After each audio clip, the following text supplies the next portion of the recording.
I'm cool. Thank you. She's a Portchester resident, and she's a member of the International Brotherhood of Electrical Workers. So she's going to share with us her experiences of being a part of that union. And again, she is a Portchester resident, so she lives here, she votes here, she's one of us, and we thought you would like to hear from her. So if we can, Senator George Lammer, would you open it up for us?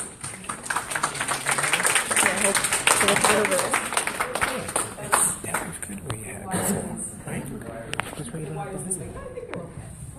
Thank you. Can you hear me okay in the back? Try not to put you to sleep. I'm only here to just sort of set a basic framework. Our panelists are people with very specific knowledge and experience, and sharing as part of a dialogue. That's really what tonight is about. But Joan asked me just to share a couple of general comments, and I thought just to frame the dialogue of what is happening here. I don't know if you were planning to or not, but I'll take the privilege of introducing at least a couple of elected officials that are in the audience. You have, as I see it, where I'm sitting, at least two members of the Village Board of Trustees who are with us. Greg Adams is here. Greg, thank you for coming. And Greg is here, also member of the Village Board of Trustees. And I'm sure Joe or others will identify any other elected officials to join us tonight. This is, most obviously, a tremendous opportunity. It's an opportunity for the Village of Portchester as an entity. It's an opportunity for the person who owns the land and who ultimately intends to develop it. But it's also an opportunity for the people of Portchester. And the people of Portchester, stretch across a rather large group of demographics. Most of the time, when people talk about what do people want, people will say, well, we want lower taxes. We want better services. We want a lot of different things. But a lot of that depends on who the individuals you're talking to. And this community, whether it's 30,000 according to the census or 40,000 according to the eyeballs when you walk through or drive through the community, this is a community of great diversity. So there's lots of different people that have lots of different ideas and attitudes about what this great opportunity can mean. And in many ways, this may be a once-in-a-lifetime opportunity. So what happens here matters. It matters a lot. And in most of the local governments that there are always land use issues that come up. And what are we going to do in this 2-unit situation or this 8-unit project, or what are we going to do with a particular piece of parkland and how are we going to adjust it? But this is the major league gateway to Portchester. It's a significant sized property, and the proposal that's being discussed is of such a significant magnitude that having dealt with this in some way, shape, or form, we won't see its light come back. So if there was ever an opportunity to take advantage of the moment, this is that opportunity. Having said that, the thing to keep in mind from my standpoint is that it is really a question of leverage and how you choose to use leverage. I don't want to eliminate those of you who are not sports fans, but I'm going to use a sports analogy because, like many men, I'm crazy for sports. And the particular analogy applies in baseball that I'm going to use, but applies in any sport. If you know who Yoenis Cespedes is, he is a baseball player from Cuba who's played in the major leagues for a number of years. And 1 year ago in the summer, the New York Mets acquired him in the middle of the summertime. And he had a fantastic fall and helped him get into the World Series. Then he signed a contract. And this contract was a 3-year contract with an option to opt out after 1 year. The Mets signed that contract because that was what it cost to do business. Yoenis Cespedes had the leverage because he had the statistics and he had the discerned ability. So he played for them this year. He had another fantastic year, 30 home runs, and he chose to opt out of his contract. And now, for sports fans, we're going to follow, I have to be a Met fan to go with it, we're going to follow whether the Mets can make a deal sufficient for Yoenis Cespedes to continue to play for the Mets. And he may stay with the Mets, and I hope he does, or he may leave the Mets. And if he leaves the Mets, he may go to a major rival of the Mets. He might go to the Yankees, or he might go to one of the other teams in the division. Yoenis Cespedes has leverage. What he is doing now, even though I'm a Met fan, is not morally bankrupt. He is using leverage that he has achieved by his own skill and ability to negotiate for himself what is in his best interest. He's not stealing money, he's using leverage. And by the way, if you were a Wall Street financier with a book of business, clients who would come to you to finance a project, then you would have leverage. And if you worked for J.P. Morgan Chase and you went into your bosses and you said, I'm not getting compensated the way I should be compensated for my deals, I'm going to walk down the street and take my talent and my book of business to somebody else, you would be using your leverage. And if you were a developer you would say, we have a project here, you need the tax ratables we're going to produce, I have leverage. But the people of Portchester have leverage as well. And the question is, do you, and the group, not just people in this room, do you understand the leverage that you have? And are you willing to use the leverage that you have? There is no moral, good or right or wrong in all of this. This comes down to competing interests and what is in the best interest as you see those best interests. And it is not an ideological moment where you say, well, we must do this because of these philosophical reasons. This is the opportunity of a lifetime in this community. And the people of Portchester, as well as the developer, have leverage in how this turns out. And it is incumbent upon the people of Portchester to understand that, to identify that which they think is important, to convey that to their elected officials. That each of us who are elected officials, and the state has a role to play in this, although a secondary role, the county has a secondary role to play, there's an IDA board, a village board of trustees, but to use that role as we see fit for the best possible outcome for the most number of people. Tonight you'll hear from each of these different panelists. They'll give you elements of this. There are more elements than there's time to get into tonight. But to close my general comments, I repeat as a reminder, this is about what is in the best interest for the most number of people of Portchester. And that should be the standard by which we judge whatever it is we're about to do. Thank you so much.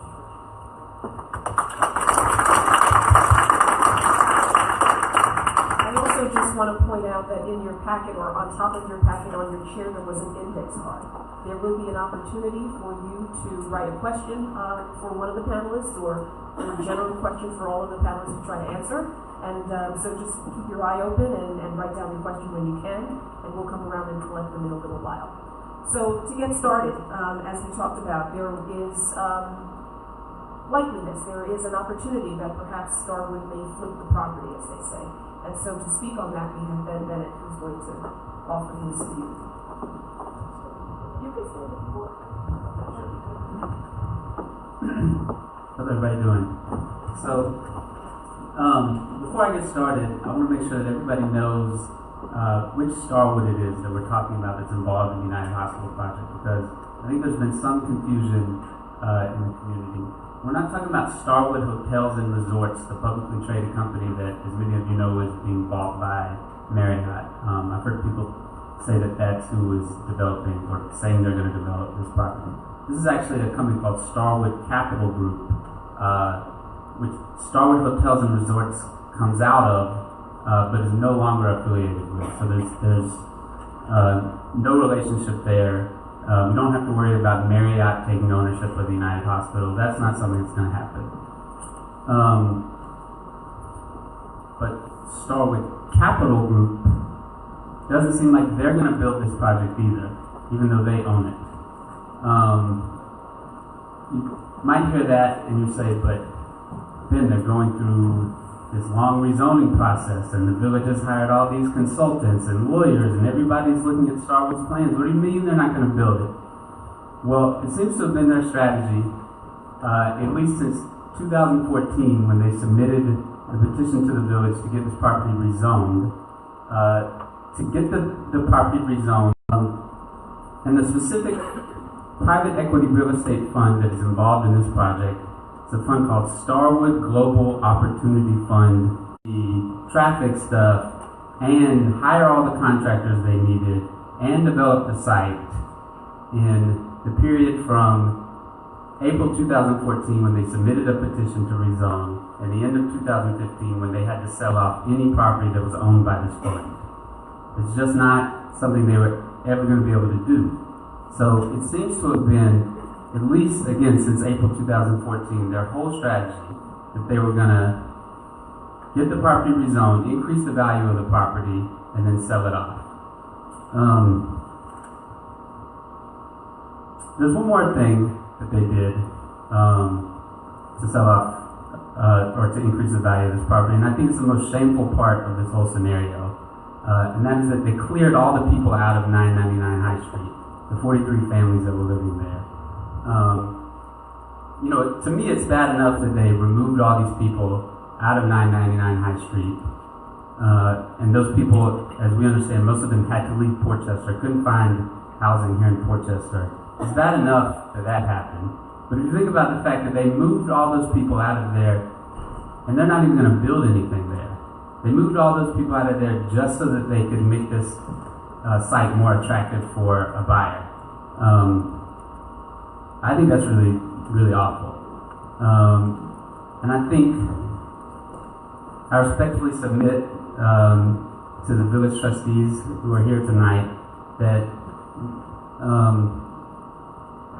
we should push back, or the village of Portchester should push back on a developer that's going to act like that, that's going to ask for you to take this through this whole process and with no plans to ever build there. And as Senator Latimer said, the village of Portchester should use its leverage and make sure that we have good jobs at the project, make sure that we have workforce housing, make sure that the housing that is lost from 99 High Street is replaced by Starwood. Yeah, that's...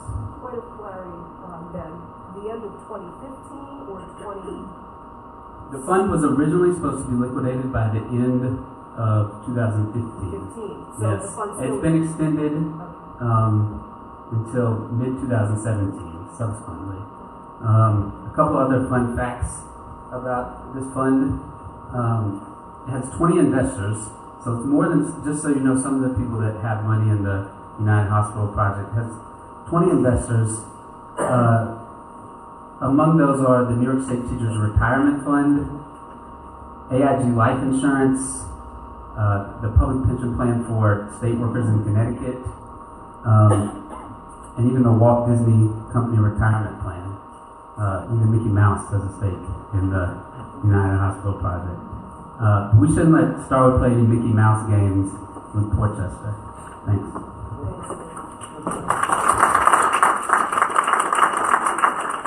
And just to add to what Ben said, I attended the stockholders meeting that Starwood Capital held in April of 2016. And it was at that stockholders meeting where we heard Barry Sterling, chairman of Starwood Capital, say, when asked about the Starwood property, about the United Hospital property, he said, well, we're probably just going to sell it. He said it, in full earshot of everyone who was there. And so that is why, that's another reason why we think and suspect that Starwood is probably going for the property. And so now we're going to move to affordable housing. And as you heard Ben mention, there were residents in a building 999 High Street, which was originally housing for the folks who worked at United Hospital.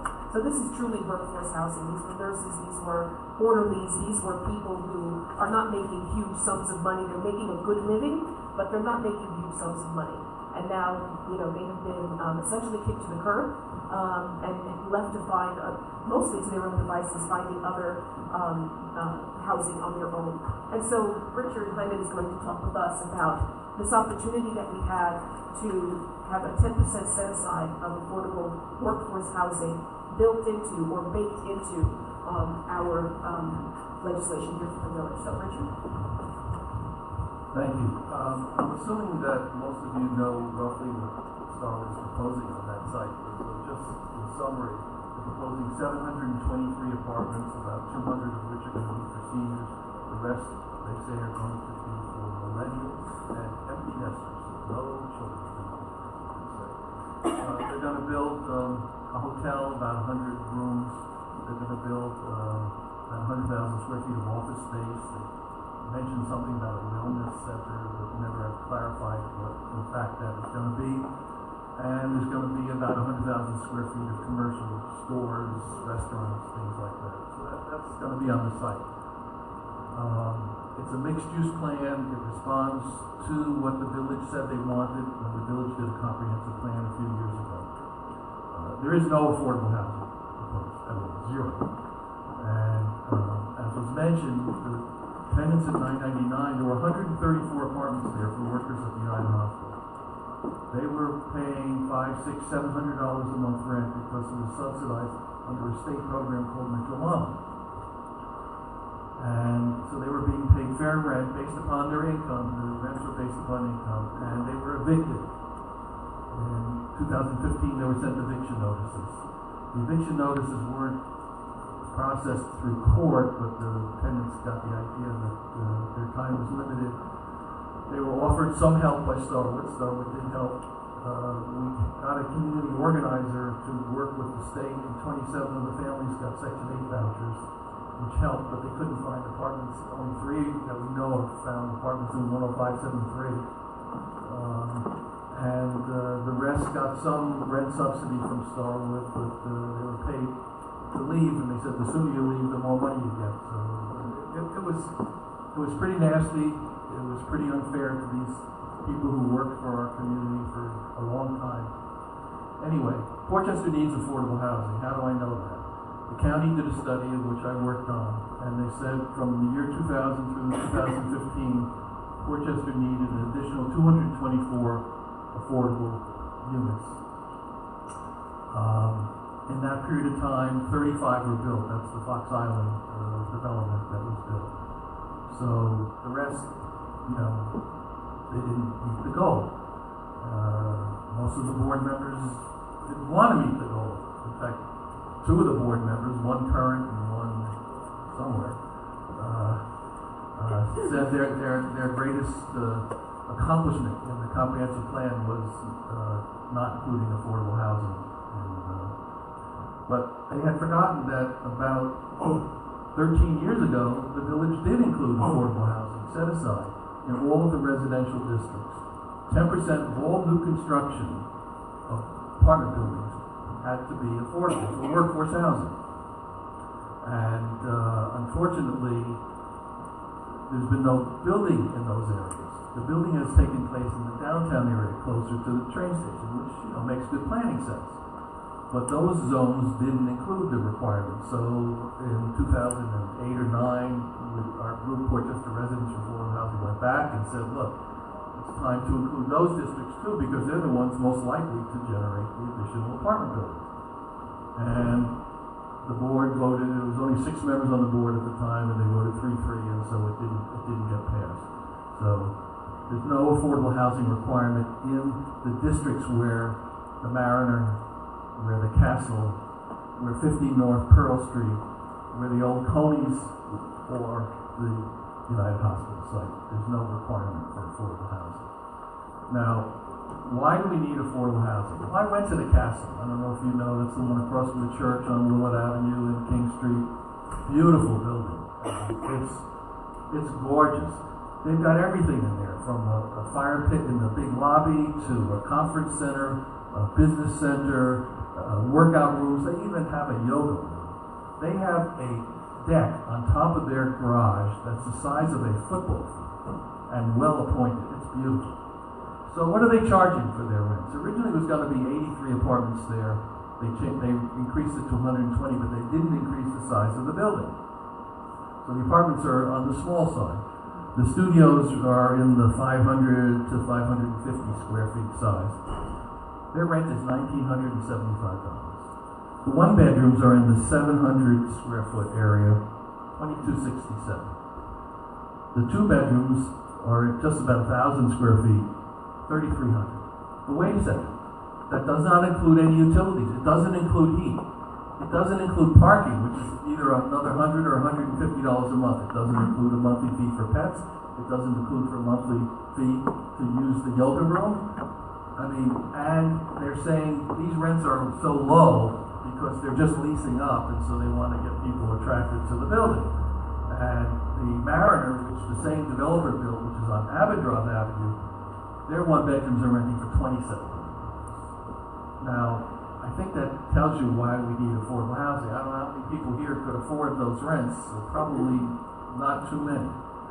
So how can we get affordable housing?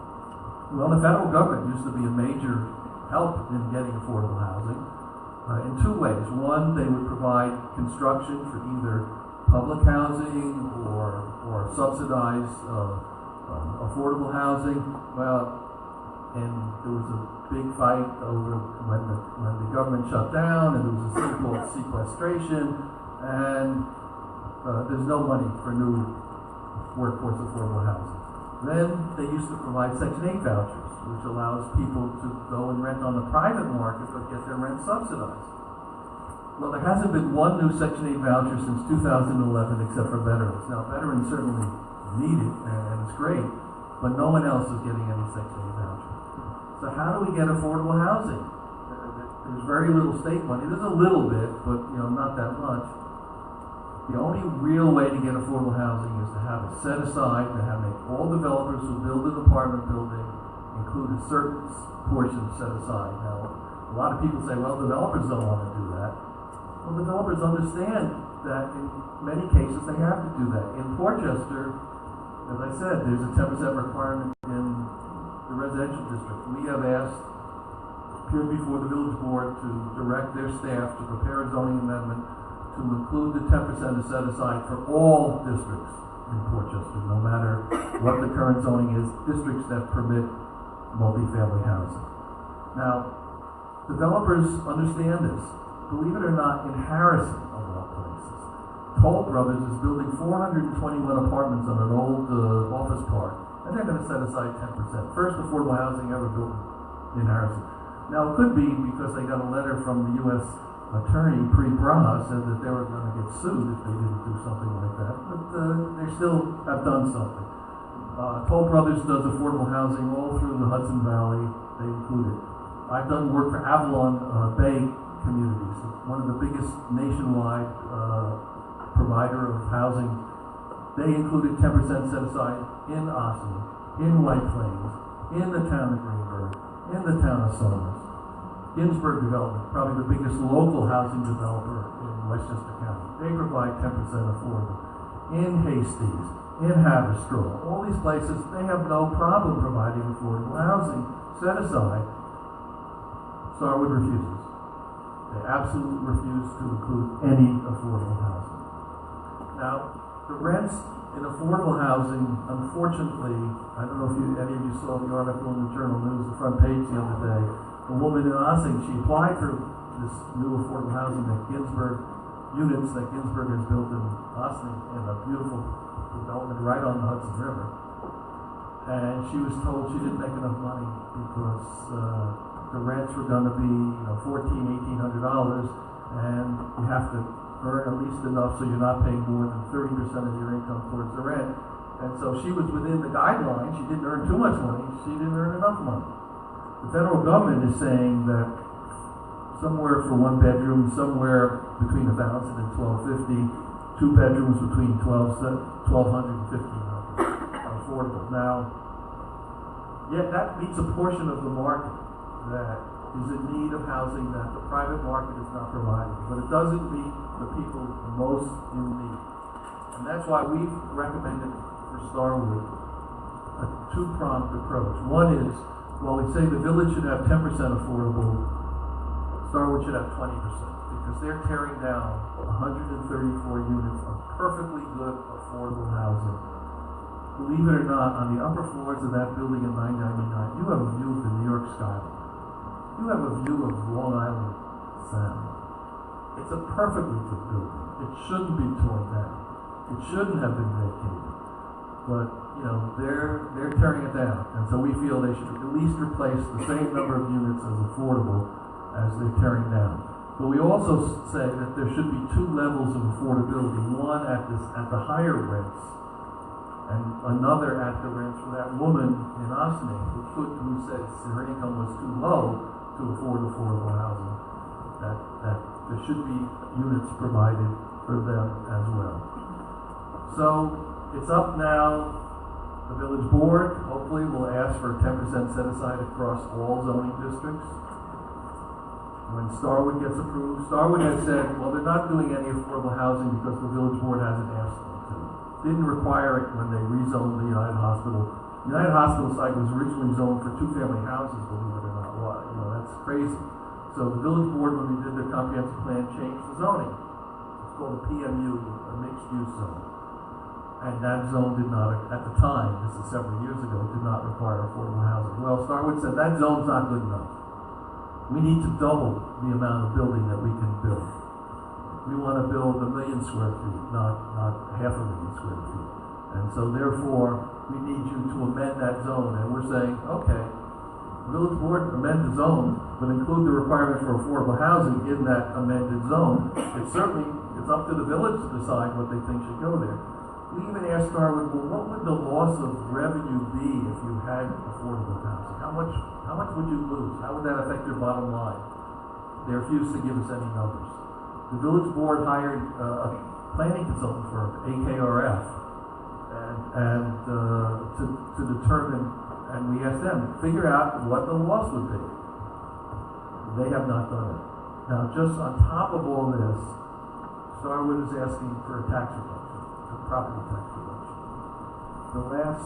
The most recent FEIS environmental study that has been submitted, they claim that full taxes would be $5 million a year, and they're willing to pay $3.3 million a year. So they're asking for a tax abatement of over a third, and they're saying they need that tax abatement in order to make the project feasible. Maybe they need it, maybe they don't, but they're certainly not giving the village all that it needs. They're saying they want to get what they need, but they're not giving the village what it needs. And one of the things the village needs most is affordable workforce housing. Thank you.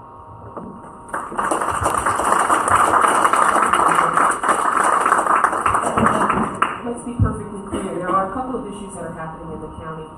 One of them was initiated by the housing department, the federal housing department, HUD, which required that the county produce X number of affordable housing, essentially because they wanted to make sure that certain communities were more integrated. This is not Portchester's issue. Portchester actually just needs housing that we can afford, particularly our millennials. Where our mean income, I believe, is about $59,000, our average income for the village of Portchester. And so it's the folks who, again, were living at 999 High Street. It's aides, it's not CEOs that we're trying to find housing for. And a lot of the housing in Portchester is old, and it either needs to come down or it needs to be refurbished. But we need access. If we want to make sure that we keep our millennials here, we want to make sure that they can afford to stay in Portchester if they want to. We don't want to see a brain drain that happens in many communities because the young kids graduate and then they can't afford to live in their home communities. So that's essentially what we're talking about here. And if we want to make sure that we're creating a future for our young people, we need to make sure that we have affordable housing for them. So now I'm going to turn it over to Dave, who is going to talk with us about apprenticeship programs. And this is a really great opportunity, again, for our young people, but for many of us here in Portchester who want an opportunity and access to good paying jobs. Thanks a lot. Hi everybody, my name is Dave Hancock. Thanks for having me.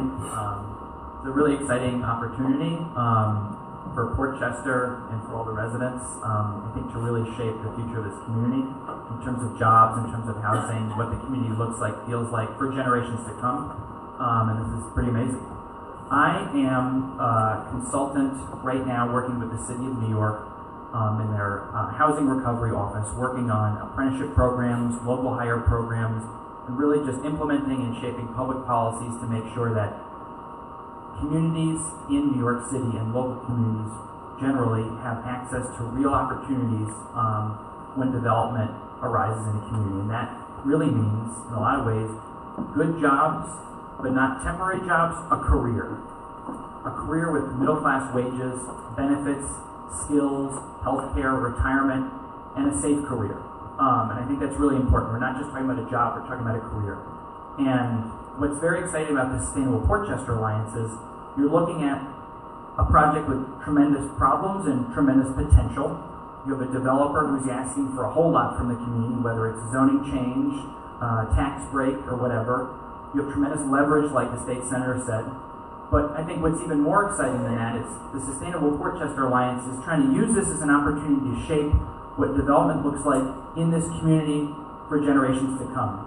And so Sustainable Portchester Alliance is actually trying to bring a very successful public policy that's been put into place in a number of communities in Long Island that are experiencing similar development dynamics.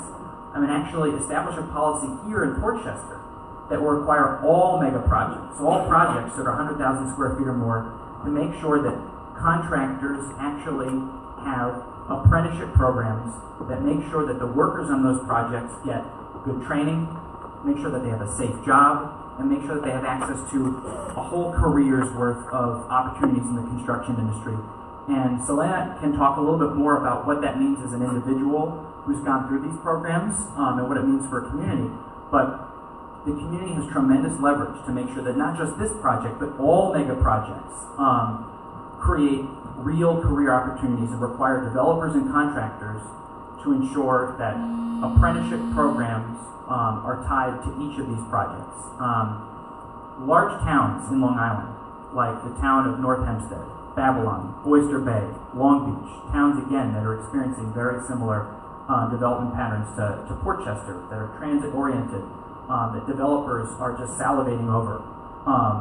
Prime development sites have policies in place. And what's even more exciting about what the Sustainable Portchester Alliance is proposing is they're proposing a mechanism to make sure that not only are there good jobs on all these projects with training, with middle-class wages and career opportunities, but they're proposing an incredibly successful policy to connect local residents to these jobs specifically. And they're proposing pre-apprenticeship program, which would actually allow workers and local residents to get trained, to get the preparation they need to be prepared for a trade, in whether it's, a carpenter, an operating engineer, an electrician. And they want to establish a pre-apprenticeship program right here in Portchester that would let local residents skip the line and go directly into state-approved apprenticeship programs that would allow local residents to have direct access to life-changing career opportunities. And I think that's very, very exciting. And again, it's not something new.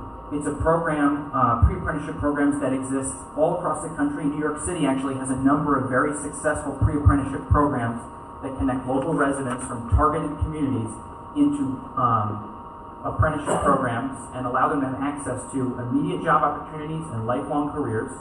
And some of the benefits are just very obvious. So there's a project I'm working on right now. Hurricane Sandy destroyed and devastated many communities across New York City.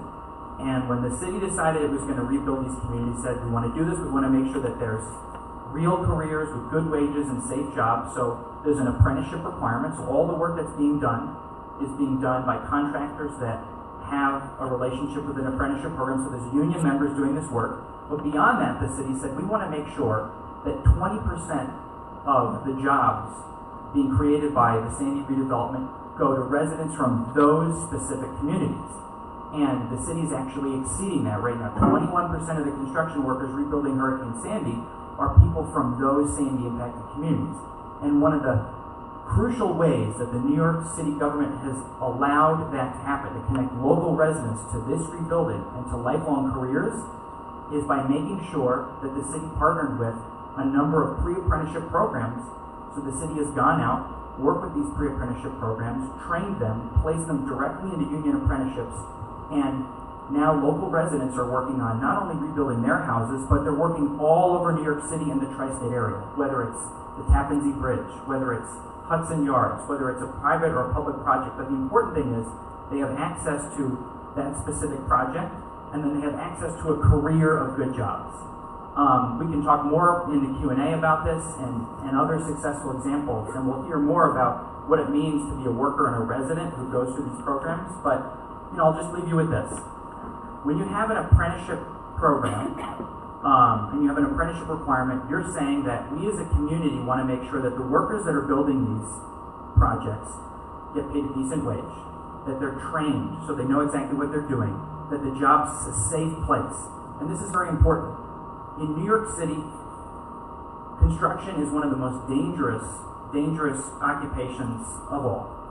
And 83% of construction deaths in New York City last year were workers working for companies that didn't have an apprenticeship program. That's 83%. So when you say you expect an apprenticeship program, it means good wages, good training, and that person's going to go home to their family.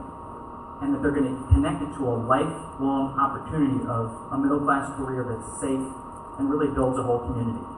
So I think that this is a huge opportunity, not just to make sure that this project makes this community much stronger and provides real opportunity, but to really change the face of development in this community, in this region, by continuing a very successful program that's really shown what it can do in other parts of New York and around the country. So it's very, very exciting, and I can't wait to see this go into implementation.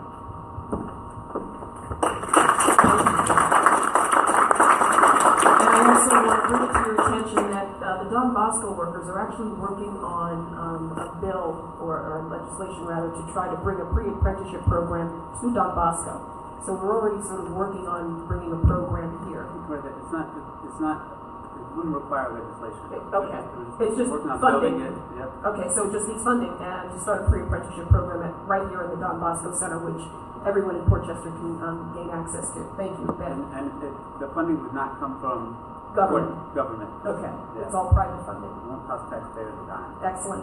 But something else to keep in mind about that is as Dave said, so if we have people here in Portchester who are gaining access to a pre-apprenticeship and then an apprenticeship program, hopefully they can work on projects that are happening here in Portchester. But the idea is that, again, they can work on projects that are happening anywhere in the tri-state area, right? But they live here in Portchester, and then they spend their dollars here in Portchester. And so that helps the local Portchester economy as well. So we want to talk about building an economy for us really that works for all. And a pre-apprenticeship program is the gateway to that. So now we'll hear from Selena, and she's going to tell us about her story. Good evening, everybody. My name is Selena Betancourt, and like everyone said, I'm a Portchester resident. Thank you very much for coming out tonight. I'm surprised to see so many people. Yeah. Okay.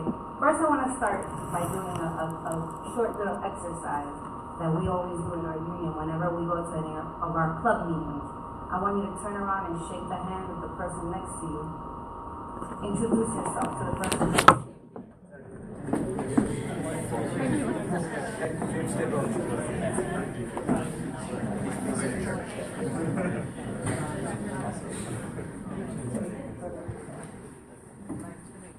All right, so that's how it is to be in a pre-apprenticeship program. That's how it is to be in an apprenticeship program. That's how it is. That's how I feel every day when I go to work. I see people from everywhere. Black, white, Chinese, Hispanic, from every country available. Every country that you can think of, we're all in my union. I feel very passionate of being from immigrant parents and having the opportunities that I have today. I'm very proud of being an American, being born here, and very, very proud to be a U.S. Navy veteran. My story, so I served 5 years in the Navy, and I was an airplane mechanic, and when I got out, I went and worked at Boeing in Seattle, and I was a single parent with 2 kids. So what happens, times got slow in the airlines, and I said, what am I going to do? I have 2 kids now, and here I was unemployed with 2 kids and my mother, and I said, time to come back to New York. What am I going to do in New York? So I was lucky to be part of a minority caucus that went from all over the United States, from the IBW, which is the International Brotherhood of Electrical Workers, and they went to Seattle and they invited me to go. So I went and I was like, oh, I think I could do this. I was an airplane mechanic. I was in the Navy. I could do whatever. They trained me for everything. So I moved back to New York. I had the opportunity, the lucky opportunity to become a Local 3 member, which is the local in New York City for electricians. And I went through an apprenticeship. A lot of people don't know because they think, oh, you're a construction worker, you just go and do construction. But when you're in an accredited apprenticeship program, I went through 5.5 years of training. They put me through college. I did electrical theory, 5.5 years. I worked all day and I went to school at night. And I was a single parent with 2 kids. Today, I can say, hey, I bought a beautiful house here in Portchester. Why? Because I can afford it. I raised my 2 kids. They're grown now. They're 25 and 19. And they have so many opportunities because I had the opportunity. And this is fantastic. This program, this pre-apprenticeship program is work. They have one in New York City called New for women in non-traditional jobs. It's fantastic. They train them, you know, they get them into some workforce, and then when the books open up in every union, they help them get into the unions. That's fantastic. I volunteer to be a teacher here if they're going to start doing one here in Portchester, a pre-apprenticeship program. It's amazing. It is amazing to not just say I have a job, but I have a career. I'm involved in my community. A lot of you probably saw me at the board meetings because I like to stay involved. And apprenticeship programs teach you so many things: how to be part of your own community, how to help, how to volunteer, how to get to know your residents. A lot of you would have never known each other if you would have came to this meeting today. So if anybody has any other questions while we're here in the Q&A, feel free to ask them. Thank you. Thank you for coming. Yes. Starwood has refused to even sit down and discuss a pre-apprenticeship program with us. They absolutely won't even talk to us about it. And as Ben pointed out, it's no cost to create these programs, right? These are programs that would be privately funded, so it wouldn't cost the community or the local government any funding or from their budget. But I also just wanted to sort of thank you for that story. It puts a face to these issues, and you know, as our neighbor, you know, we should want to make sure that we can support you in that and support some of our other neighbors who are looking for work. We know that many of our kids are not necessarily leaving high school with the ability to make it in a 4-year college. And many of them are leaving school sort of rudderless and without direction. And I think that it is incumbent upon our community to, you know, yes, we want to welcome in new folks, but we also want to make sure that we support the people who are already here and who made this village thrive. Main Street would be we don't know what if folks didn't have the courage to open their small businesses and all the small restaurants that we have on Main Street. And we want to make sure that we keep that vibrancy in the village. Just wanted to remind you, you have postcards. If you want to take some time to write a question, we're going to open it up to Q&A after we show a small video, a brief video.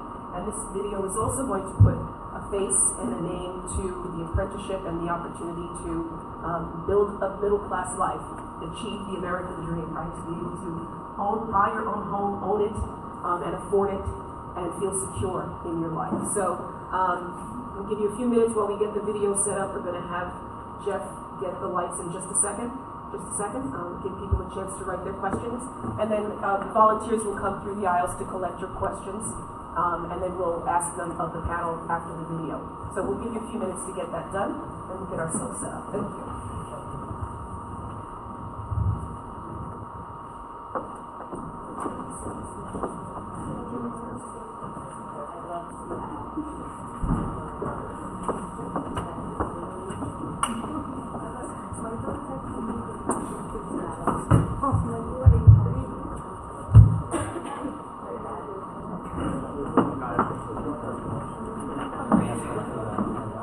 Does anyone need a pen? You need a pen? Okay, we got someone in this. Do we have any more?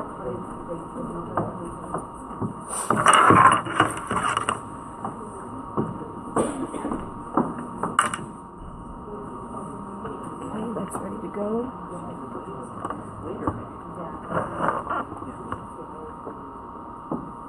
Yes.